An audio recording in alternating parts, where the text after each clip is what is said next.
আসসালামু আলাইকুম dear friends, আপনাদের সাথে আছি আমি রাজল বাপ্পি। আশা করি সবাই ভালো আছেন।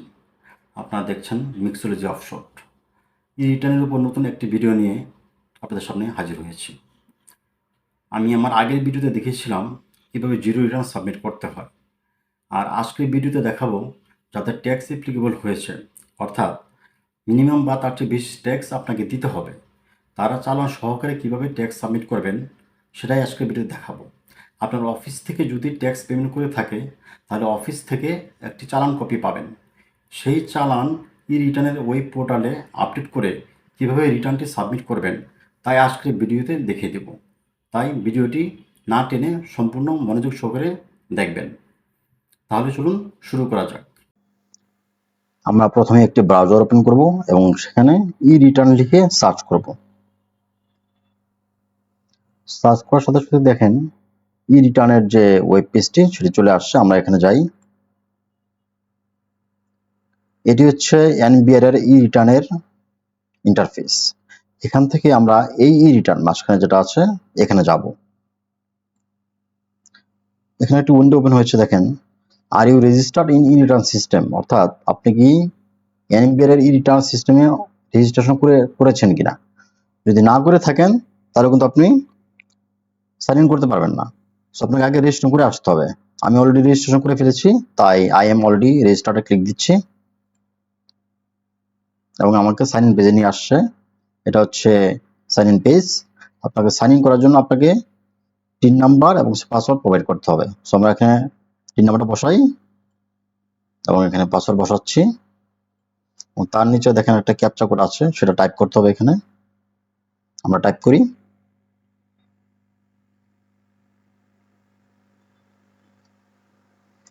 সাইন ইনে ক্লিক করলাম। সাইন ইন হয়ে গিয়েছে। এখন দেখেন লেফট প্যানেল থেকে সাবমিশন আন্ডারে রিটার্ন রেগুলারই রিটার্ন, আমরা এটাতে যাই। আমাদের কাজ শুরু হয়ে গেল। এখান থেকে আমরা এখানে কিছু আমাদের প্রয়োজনীয় ফিল্ড আছে, সেগুলো আমাদের ফিল আপ করতে হবে। দেখি আমাদের এখানে কি কি আছে। রিটার্ন স্কিম, এটা সেলফ, এটা বাই ডিফল্ট চলে আসে, এটা কিছু করার নেই। অ্যাসেসমেন্ট ইয়ার, অর্থাৎ আপনি কোন ইয়ারে এই রিটার্নটা সাবমিট করছেন, এটা বাই ডিফল্ট চলে আসবে, এখানে আপনার কিছু করা লাগবে না। ইনকাম ইয়ার, আপনি কোন ইনকাম ইয়ারের জন্য এই রিটার্নটি করছেন, সেটা হচ্ছে গত বছর জুলাই থেকে এই বছর জুন পর্যন্ত, এটাও বাই ডিফল্ট চলে আসবে, আপনার কিছু করা লাগবে না। তারপর দেখেন এখানে আছে any taxable income in the above mention income year, অর্থাৎ আপনার এই অর্থ বছরে কোনো ট্যাক্সেবল ইনকাম আছে কিনা। হ্যাঁ, আমাদের ট্যাক্সেবল ইনকাম আছে, তাই সেটা আমরা ইয়েস দিলাম। Any income which is fully exempted from tax, এখানে বলতেছে যে আপনার ট্যাক্স ফ্রি কোনো ইনকাম আছে কিনা। ট্যাক্স ফ্রি ইনকাম বলতে বোঝাচ্ছে আপনার ফ্রিল্যান্সার যারা আছে তাদের ইনকামটা ট্যাক্স ফ্রি ইনকাম। তারপর হচ্ছে আপনার প্রবাসের যে ইনকামটা সেটাও ট্যাক্স ফ্রি ইনকাম। এরকম আরো কিছু ইনকাম আছে যেগুলো ট্যাক্স ফ্রি ইনকাম। হ্যাঁ, তো যেহেতু আমাদের এই ধরনের ইনকাম নেই, তাই আমরা একটা নো দিচ্ছি। রেসিডেন্ট স্ট্যাটাস, আপনি কি বাংলাদেশি নাকি আপনি প্রবাসে থাকেন। হ্যাঁ, যদি বাংলাদেশে থাকেন তাহলে আপনি রেসিডেন্ট দিবেন, আর যদি প্রবাসে থেকে থাকেন সেক্ষেত্রে আপনি নন রেসিডেন্ট দিবেন। সেক্ষেত্রেও একটা আপনার ক্যালকুলেশন আছে, সেটা হচ্ছে যদি মিনিমাম 183 দিন আপনি যদি বাইরে থাকেন, মিনিমাম 183 দিন, তাহলেই কিন্তু আপনি নন রেসিডেন্ট হবেন। এর কম হলে কিন্তু আপনি রেসিডেন্ট হিসেবে বিবেচিত হবেন। তারপর চলে সেখানে here's of income. Here's of income দেখেন আপনার কোন সোর্স থেকে আপনার ইনকামটা হচ্ছে সেটা আপনাকে এখানে মেনশন করতে হবে। এখানে বিভিন্ন সোর্স আছে। দেখেন আপনার income from employment, income from rent, income from agriculture, income from business, capital gain, income from financial asset, income from other source. তো আমাদের ইনকাম ফ্রম এমপ্লয়মেন্ট থেকে ইনকাম হচ্ছে, সো আমরা এটা ঠিক করলাম। আপনার যেখান থেকে ইনকাম সেটা আপনি এখান থেকে চুজ করে দিবেন। Any income from the following source, অর্থাৎ এখানে আরো কিছু দেখেন ইনকামের সোর্স আছে, যেমন as a partner of farm, কোনো ফার্মের পার্টনার কিনা, ইনকাম আর্ন আউটসাইড বাংলাদেশ, বাংলাদেশের বাইরে থেকে কোনো ইনকাম আছে কিনা। এই ধরনের আমাদের কিছু নেই, তাই এগুলো আমরা স্কিপ করছি। সেভেন কন্টিনিউ দিই। তারপরের পেজে চলে আসলাম। এখানে দেখেন আছে location of main source of income, অর্থাৎ আপনি কোন লোকেশন থেকে ইনকামটা করছেন। ঢাকা সাউথ সিটি কর্পোরেশন বা নর্থ সিটি কর্পোরেশন বা চিটাগাং সিটি কর্পোরেশন বা অন্য কোনো এরিয়া থেকে। এর কারণটা হচ্ছে আপনার ঢাকা সিটি কর্পোরেশনের ট্যাক্সের অ্যামাউন্টটা এক ধরনের, অন্য অন্য জায়গার ট্যাক্সের অ্যামাউন্টটা আর একটু কম। সো আপনাকে এখানে মেনশন করতে হবে আপনি কোথা থেকে ইনকামটা করছেন। তো আমরা এখানে দিলাম ঢাকা সাউথ সিটি কর্পোরেশন। তারপরে চলে আসি এখানে claim tax rebate for investment, অর্থাৎ আপনার এমন কোনো ইনভেস্ট আছে কিনা যার জন্য আপনি ট্যাক্স রিবেট পেতে পারেন। যদি সে ধরনের কোনো ইনভেস্টমেন্ট থেকে থাকে তাহলে কিন্তু আপনাকে এখানে ইয়েস দিতে হবে। যেমন আপনার ডিপিএস থাকতে পারে, প্রভিডেন্ট ফান্ড থাকতে পারে, শেয়ার বাজার ইনভেস্টমেন্ট থাকতে পারে। হ্যাঁ, এই ধরনের ইনভেস্টমেন্ট থাকলে কিন্তু আপনি ট্যাক্সের উপর কিছুটা ছাড় পাবেন। সেটাই হচ্ছে এটা আপনার পরের পেজে গেলেই দেখতে পাবো। সো এটা আমি ইয়েস দিলাম। Share holder director of a company, অর্থাৎ আপনি কোনো কোম্পানির ডিরেক্টর কিনা বা আপনার কোনো শেয়ার আছে কিনা, না আমাদের নেই, সো এটা নো দিলাম।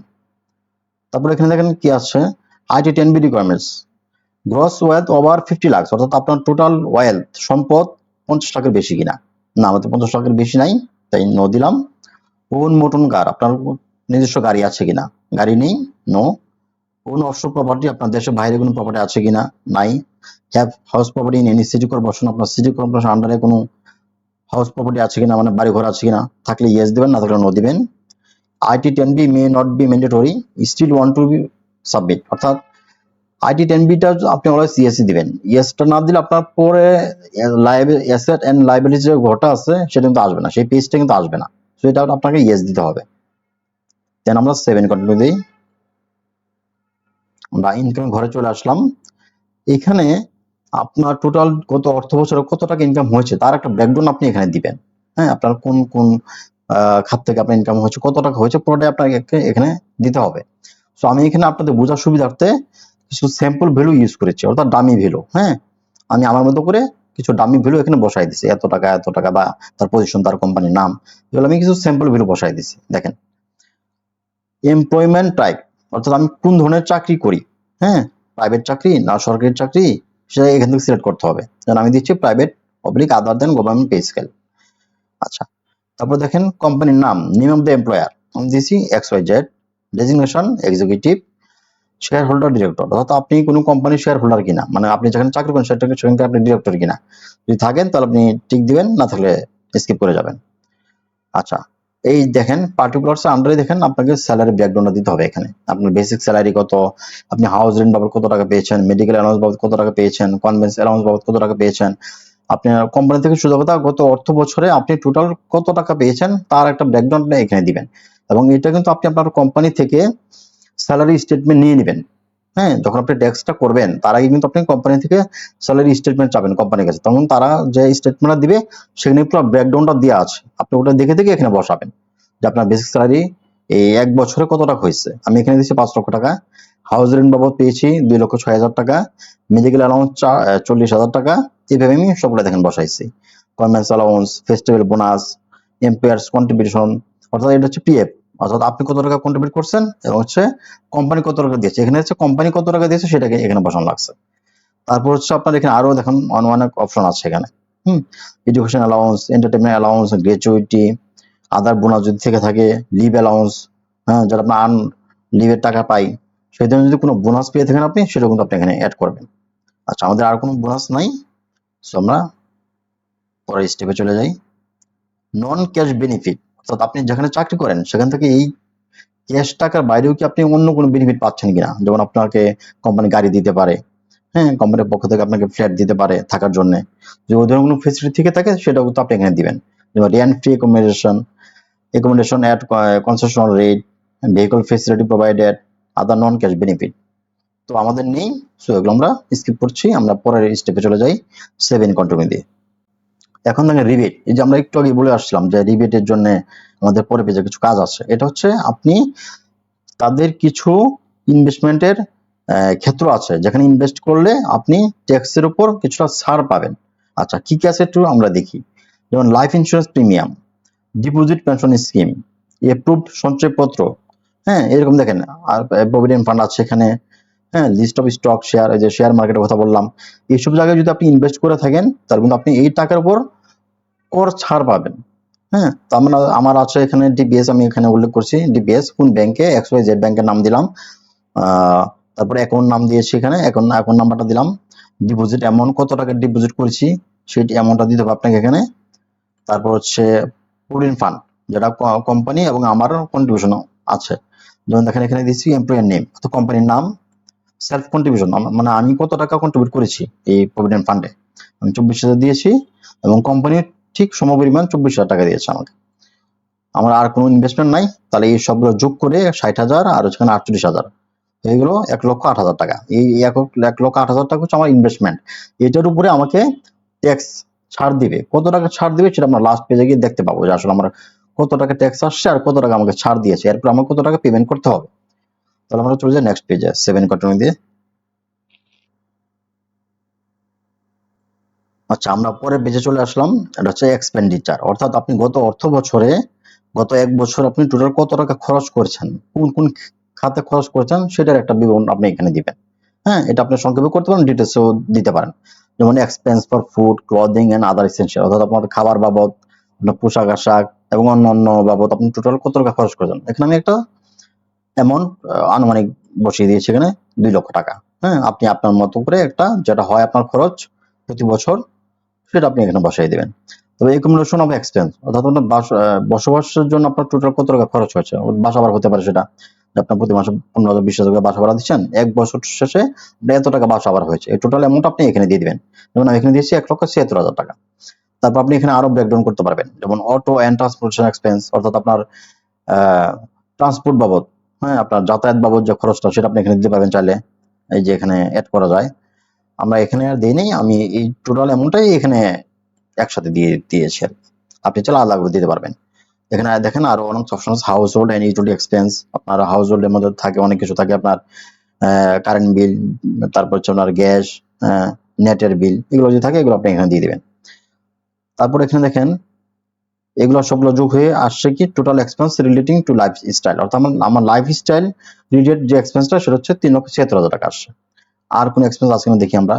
Payment of tax at source, অর্থাৎ আপনি আপনার কোম্পানি থেকে যে স্যালারিটা পাচ্ছেন তার উপর যদি আপনার ট্যাক্সেবল ইনকাম হয়ে থাকে, তাহলে আপনার কোম্পানি কিন্তু আপনার স্যালারি থেকে প্রতি মাসে একটা অ্যামাউন্ট কেটে রাখে ট্যাক্সের বাবদ, এবং এই টাকাটা কিন্তু এনবিআর কে সে পরিশোধ করে।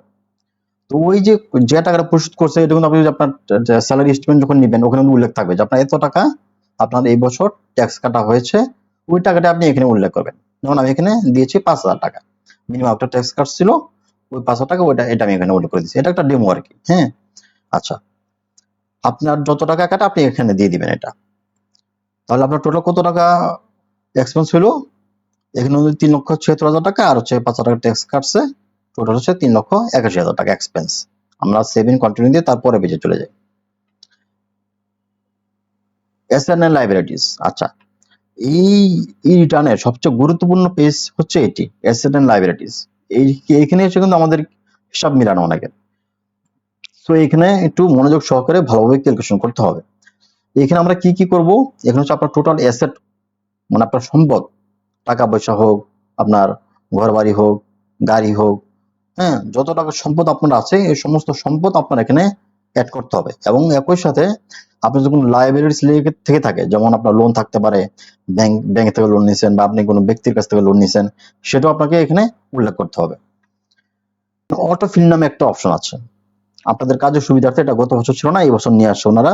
অর্থাৎ আপনি গত বছর যদি অনলাইনে রিটার্নটা সাবমিট করে থাকেন, তাহলে আপনি গত বছর সম্পদের একটা হিসাব বিবরণী দিয়েছেন, সো এখন এই বছর যদি অটোফিল দিয়ে দেন তাহলে গত বছর সমস্ত সম্পদ অটোমেটিক এখানে চলে আসবে, আর সেই সাথে আপনার এই বছর যতটুকু বাড়ছে এটা অ্যাড করে দিবেন, তাহলে কিন্তু আপনার হিসাব মিলে যাবে। সো আমি এখানে অটোফিল দিয়ে দিয়েছি, দেওয়ার কারণে দেখেন আমার এখানে অটোমেটিক এগুলো সব চলে আসছে এখানে। হ্যাঁ, আমার গত বছর সম্পদ সব চলে আসছে, আর এই বছর আমার কিছু কিছু সম্পদ বাড়ছে, ওটা আমি এখানে অ্যাড করে দিয়েছি। কি কি অ্যাড করছি একটু দেখাই। আচ্ছা, আপনার যদি কোনো বিজনেস ক্যাপিটাল থাকে সেটা আপনি এখানে অ্যাড করবেন। নন এগ্রিকালচার প্রপার্টি যদি থাকে সেটা অ্যাড করবেন, অর্থাৎ আপনার বাড়ি গাড়ি ফ্ল্যাট থাকতে পারে। এগ্রিকালচার প্রপার্টি আপনি কৃষি আপনার ধানি জমি থাকতে পারে, বা আপনার অন্যান্য কৃষি খামার থাকতে পারে, সেখানে যদি আপনার ইনকাম থেকে থাকে আপনি সেটা এখানে অ্যাড করবেন।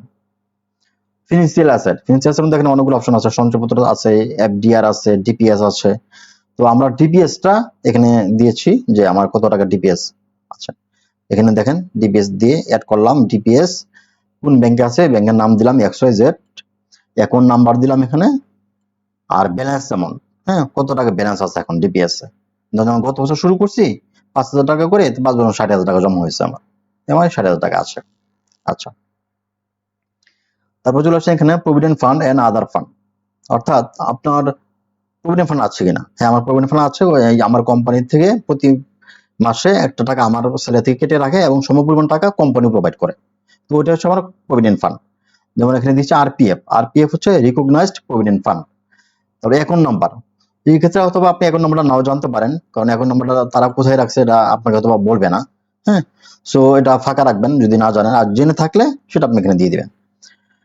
ব্যালেন্স অ্যামাউন্ট, আপনার গত এই অর্থ বছরে টোটাল কত টাকা আপনার পিএফ জমা হয়েছে, টোটাল শুরু থেকে শেষ পর্যন্ত আর কি, এই বছর জুন পর্যন্ত, সেটা আপনি এখানে দিবেন। আমি এখানে দিচ্ছি 48,000 টাকা। আচ্ছা, তারপর চলে আসছে এখানে মোটর কার্ড, আমার মোটর কার্ড নেই। তারপর দিয়েছে গোল্ড, হ্যাঁ গোল্ড আছে, গোল্ড কিনা হয়েছে, এই জন্য আমি দিলাম গোল্ড পারচেসড কোয়ান্টিটি 2, কত 2 কি 2 ভরি। আচ্ছা, 2 ভরি মূল্য কত, 2 লক্ষ টাকা আমি দিয়েছি। হ্যাঁ, এই 2 লক্ষ টাকার আমার গোল্ড কেনা হয়েছে, এই জন্য আমি এটা এখানে দিলাম, এটা আমার একটা অ্যাসেট। তারপর দেখেন ফার্নিচার, কিছু ফার্নিচার কেনা হয়েছে বা আপনার ইলেকট্রনিক্স আইটেম কেনা হয়েছে। কি কেনা হয়েছে দেখেন, একটা মোবাইল, মোবাইল দিলাম 1 পিস, সেটা কত 90,000 টাকা। ফ্রিজ কেনা হয়েছে, ফ্রিজের মূল্য 60,000 টাকা। ফার্নিচার অ্যাড করলাম 3 পিস ফার্নিচার, সেটা সোফা সেট হতে পারে, ডাইনিং টেবিল হতে পারে, আদার্স কোনো ফার্নিচার হতে পারে, সেটা আপনি এখানে দিবেন। দিয়ে টোটাল ভ্যালু আমি 1.5 লক্ষ বসাইছি এখানে, আপনি এখানে আপনার মতো করে বসাই দিবেন। আচ্ছা, তারপর দেখেন আমার আর কোনো অ্যাসেট আছে কিনা দেখি। আদার অ্যাসেট অফ সিগনিফিকেন্ট ভ্যালু নাই। Cash and fund outside business, অর্থাৎ দেখা যাচ্ছে সবার হাতে তো কিছু না কিছু টাকা থাকে, তাই না? আপনার এই অর্থ বছর শেষে আপনার হাতে নিশ্চয়ই কোনো টাকা আছে, সেটা যদি থেকে থাকে সেটা কত টাকা সেটা আপনি এখানে দিয়ে দিবেন। যেমন আমি দিচ্ছি ক্যাশ ইন হ্যান্ড, আমার ক্যাশ টাকা আছে টোটাল 2 লক্ষ টাকা, এটা আমি এখানে দিলাম। আপনার যত টাকা আছে আপনি সেই টাকাটা এখানে উল্লেখ করবেন, আর যদি না থাকে সেটা আপনি দিবেন না, এখানে টিকটা উঠাই দিবেন।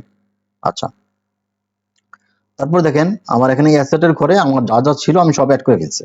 এখন কি, এখন লাইবিলিটিস, অর্থাৎ আমার কোনো লোন আছে কিনা, আমি ঋণ করেছি কিনা কারো কাছ থেকে, যদি থাকে তাহলে সেটা কিন্তু আপনি এখানে দিবেন। যেমন এখানে দেখেন আছে boring from bank of other FI, unsecured loan, other loan or overdraft. হ্যাঁ, আপনি ব্যাংক থেকে লোন করছেন কিনা, কোনো ব্যক্তিগত লোন আছে কিনা আপনার, থাকে আপনি এখানে অ্যাড করবেন, যদি না থাকে সেটা আপনি স্কিপ করে যাবেন।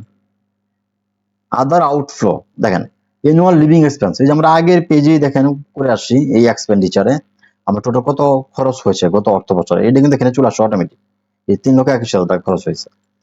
তারপর আমার লস ডিডাকশন বা আদার কোনো এক্সপেন্স নাই, আমার গিফট ডোনেশন বা কন্ট্রিবিউশন নাই, আমি কাউকে গিফট করি নাই বা কাউকে ডোনেশন দেই নাই, সো থাকলে এটা আপনাকে অ্যাড করতে হবে আর কি। তারপর সোর্স অফ ফান্ড, আচ্ছা সোর্স অফ ফান্ডটা কি, আচ্ছা এটা একটু আপনাদেরকে আমি বোঝাই দিই, এটা কোত্থেকে আসে, আমি মনে হয় এটা বলতে ভুলে গেছিলাম।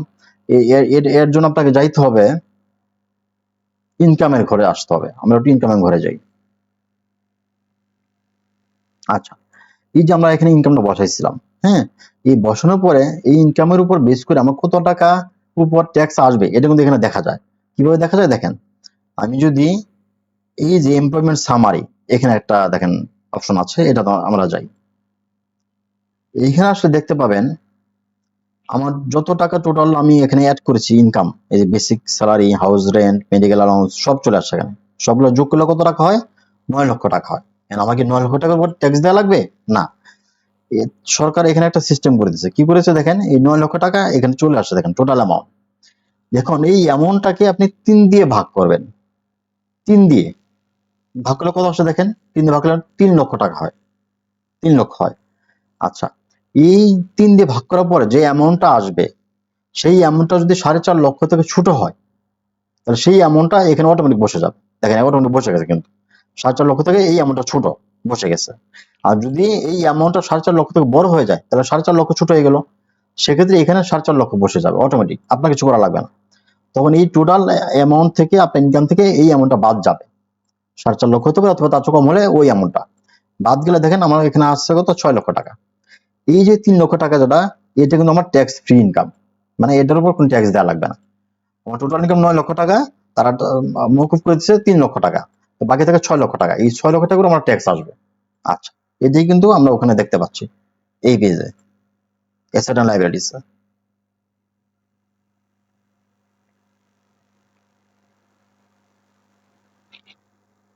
এই যে ইনকাম শোন ইন দ্য রিটার্ন 6 লক্ষ টাকা এবং ট্যাক্স এক্সপেন্সড ইনকাম তিন লক্ষ টাকা। এটা কিন্তু আমরা ওখান থেকে আসছে, হ্যাঁ, আপনার কিছু করা লাগবে না, এটা অটোমেটিক চলে আসছে এখানে।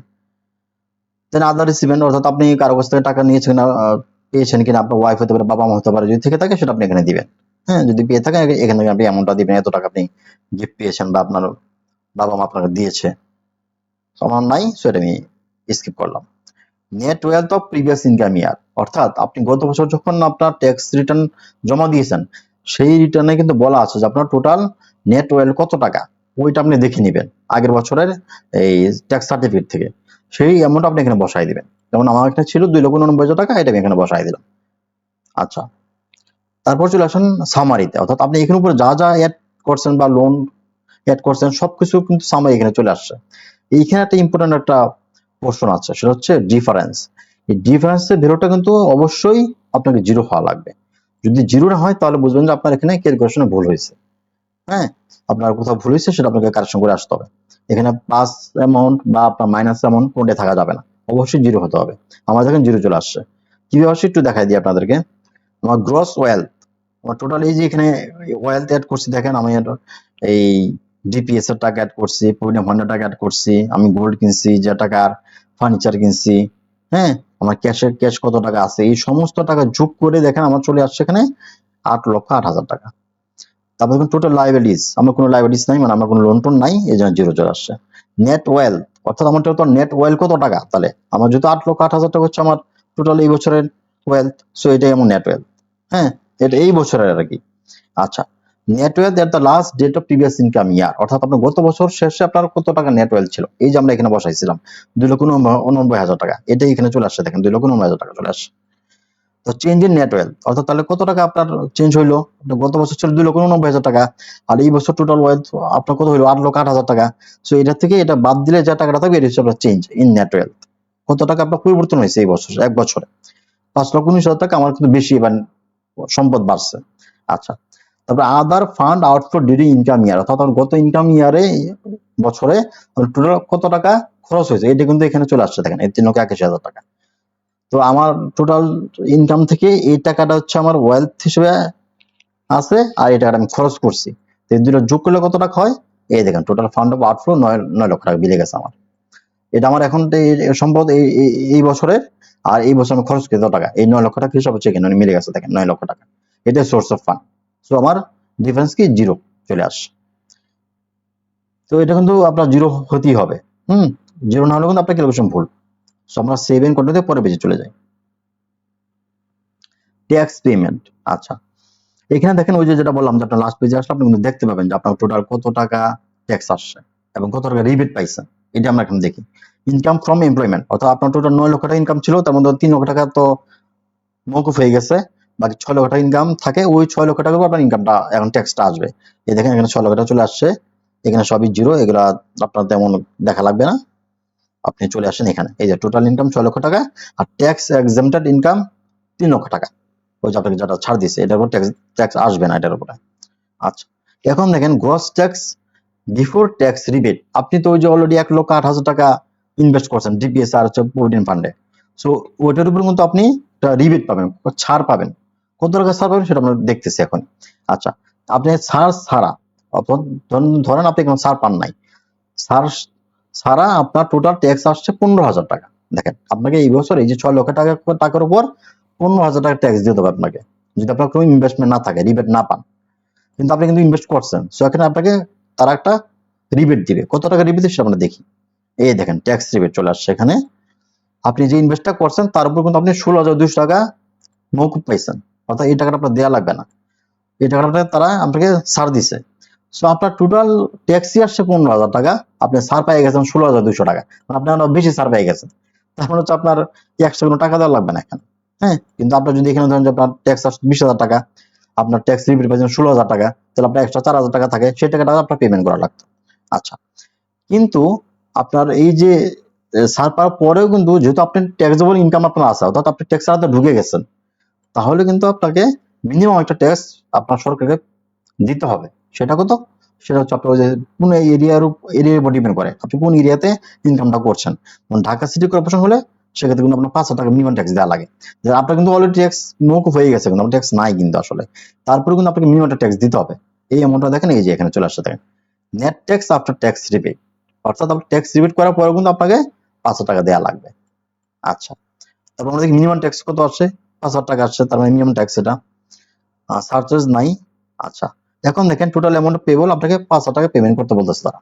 আচ্ছা, এখন এখানে একটা অপশন আছে দেখেন, have you paid any source tax, advance tax or any regular tax for 2024-25 assessment year. আচ্ছা, আপনি ওই যে আপনার কোম্পানি থেকে কিন্তু প্রতি মাসে একটা ট্যাক্স বাবদ একটা অ্যামাউন্ট কাটছে এবং সেই টাকাটা কিন্তু এনবিআর কে তারা প্রোভাইড করছে এবং এনবিআর যে ব্যাংকের মধ্যে প্রোভাইড করছে তখন তারা একটা চালান নাম্বার দিচ্ছে কিন্তু, তাই না? আজকের এই ভিডিওর যে মূল প্রতিবদ্ধ সেটা হচ্ছে চালান সহ কিভাবে আপনি ট্যাক্সটা সাবমিট করতে পারবেন সেটি দেখানো, এটা আমরা এখন দেখাতে যাচ্ছি।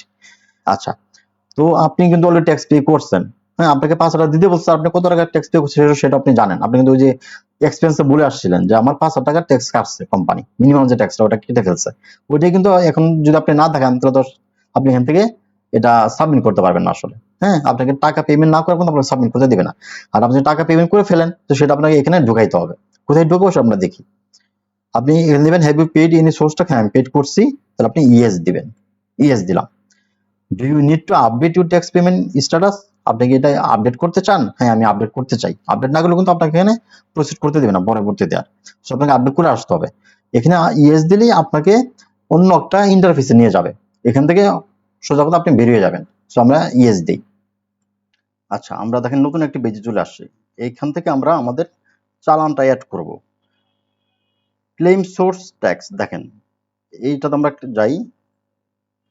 এখানে দেখেন আছে salary I plus plus plus, salary others, bank, FI interest, সঞ্চয়পত্র, আদার্স। হ্যাঁ, তো আপনার স্যালারি যদি salary I plus plus plus মধ্যে হয়ে থাকে তাহলে আপনি এখানে যাবেন। আর যদি আপনার অন্য অন্য মাধ্যমে স্যালারি আসে, যেমন আমাদের স্যালারিটা ব্যাংকের মাধ্যমে হয়, তাহলে আমরা এই স্যালারি আদার্সে যাব। আমরা এটাতে যাই। এখানে দেখেন আপনাকে কি অ্যাড করতে হবে। আমি অলরেডি দুটো অ্যাড করে রাখছি আপনাদের বোঝার সুবিধার্থে। এই দেখেন অলরেডি আমার দুটা চালান এখানে অ্যাড হয়ে গেছে। তো আর কিভাবে আরেকটা চালান অ্যাড করা যায় সেটা আমি আপনাদের দেখাই দিচ্ছি। আচ্ছা, আপনি ওই যে ট্যাক্স স্টেটমেন্টটা পাবেন আপনার কোম্পানি থেকে, তারা যে প্রতি মাসে একটা ট্যাক্স কাটছে এবং সেটা জমা দিচ্ছে এনবিআর কে, তার এগেইনস্টে কিন্তু একটা চালান নাম্বার আছে, সেটা কিন্তু আপনি অলরেডি আপনার কোম্পানি থেকে পাবেন। সেই স্টেটমেন্ট দেখে আপনি এখানে বসাবেন ডিপোজিটিং অথরিটি পারসন, অর্থাৎ আপনার যে ট্যাক্স টাকাটা কে ডিপোজিট করে দিছে, আপনার কোম্পানি করে দিছে, সেখানে আপনার কোম্পানির নামটা বসাবেন। ধরুন আমি এখানে XYZ বসালাম। রেফারেন্স নাম্বার, এটার দরকার নাই, এটা ফাঁকা রাখেন, এটা দরকার নাই। চালান নাম্বার, এখানে দেখবেন আপনার ওখানে চালান নাম্বার পাবেন আপনি একটা স্টেটমেন্টে, ওই চালান নাম্বার আপনি এখানে বসাবেন। আমি ধরে নিলাম চালান নাম্বার 1 2 3 4 5 6, এটা চালান নাম্বার। আচ্ছা, তারপর চালান সার্টিফিকেট অ্যামাউন্ট, অর্থাৎ আপনার অ্যামাউন্ট কত টাকা, এই চালানের এগেইনস্টে কত টাকা জমা হয়েছে সেই অ্যামাউন্ট আপনি দিবেন। ধরেন এখানে 500 টাকা জমা হয়েছে, 500 টাকা দিলাম। ব্যাংক নেম, কোন ব্যাংকের মাধ্যমে এটা জমা হয়েছে, আপনি এখানে ব্যাংকের নামটা সার্চ করবেন, ওখানে লেখা থাকবে যে আপনি কোন ব্যাংকে এটা তারা জমা দিচ্ছে। হ্যাঁ, ধরুন আমি এখানে দিলাম সোনালী ব্যাংক পিএলসি। তারপর হচ্ছে রেফারেন্স ডেট, এটা না দিলেও চলবে। ডেট অফ চালান, অর্থাৎ আপনার কত তারিখে এই টাকাটা তারা জমা করছে। হ্যাঁ, এই চালানটা আপনি এখানে থেকে সিলেক্ট করবেন, আপনার যে তারিখ থাকবে ওখানে ওটা দেখে থেকে সিলেক্ট করবেন। আমি এখান থেকে যে কোনো একটা ডেট সিলেক্ট করলাম। আচ্ছা, আপনি এই ডেটটা চাইলে কপি করে রেফারেন্স ডেটে বসায় দিবেন। তারপর দেখেন ক্লেম অ্যামাউন্ট, অর্থাৎ আপনি কত টাকা ক্লেম করতে চাচ্ছেন। সো আপনার এই চালানের এগেইনস্টে 500 টাকা জমা হয়েছে, সো আপনি 500 টাকা ক্লেম করবেন। সো এখানে দিলাম 500 টাকা। আচ্ছা, ব্রাঞ্চ, আপনার এই সোনালী ব্যাংকের কোন ব্রাঞ্চে টাকাটা জমা করছে ওই ব্রাঞ্চের নামটা আপনাকে এখানে দিতে হবে। আমি দিলাম মতিঝিল ব্রাঞ্চ, দিয়ে আপনি এখানে সেভ দিবেন। সেভ দিলে দেখবেন এই ভ্যালুটা নিচে দেখেন সেভ হয়ে গেছে। আমার একটা ডিপোজিট করছে ততবার আপনি চালান নাম্বার পাবেন। সবগুলো চালান আপনি এইভাবে একটা একটা করে অ্যাড করবেন অ্যামাউন্ট দিয়ে দিয়ে। তখন এই যে পুরা অ্যামাউন্টটা এখানে যতটুকু আপনি ক্লেম করবেন পুরো টাকাটা কিন্তু আপনার ওই আগের পেজে চলে যাবে, যে আপনার হ্যাঁ এত টাকা আপনার জমা হয়ে গেছে, তখন কিন্তু আপনি রিটার্নটা সাবমিট করতে পারবেন। তো আমরা এখন আমাদের কাজ শেষ, এইভাবে আপনি সবগুলো চালান অ্যাড করবেন। অ্যাড শেষ হয়ে গেলে আমরা এখান থেকে বেরিয়ে যাব। হ্যাঁ, এখান থেকে সরাসরি বের হওয়ার কোনো স্কোপ নাই, আপনাকে বেসিক্যালি ওই পেজে যেতে হলে আপনাকে এখান থেকে লগ আউট হয়ে যেতে হবে। এটা একটা সফটওয়্যারের একটা বলতে পারেন যে একটা দুর্বলতা। হ্যাঁ, তারা এখান থেকে সরাসরি বের হয়ে ওই আগের পেজে যাওয়ার কোনো স্কোপ রাখে নাই, আমরা এখান থেকে বের হয়ে যাই। আচ্ছা দেখেন, আমাদের সোর্সটা আমরা অলরেডি আমরা অ্যাড করে আসছি চালানটা। আমরা এখন চলে আসি আবার ট্যাক্স এন্ড পেমেন্টে। এখানে দেখেন ওই টাকাটা কিন্তু আমার চলে আসছে এখানে।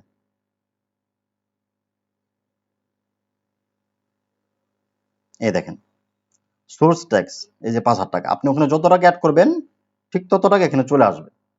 আপনার মিনিমাম ট্যাক্স অ্যাপ্লিকেবল হয়েছিল 5,000 টাকা। সো আমরা 5,000 অলরেডি আমার কোম্পানি কেটে রেখে দিয়েছিল, তারা এই টাকাটা এনবিআরকে জমা দিয়েছে, ওই টাকাটা আমরা চালান সহ এখানে অ্যাড করলাম এবং সে টাকাটা এখানে চলে আসছে দেখেন 5,000 টাকা।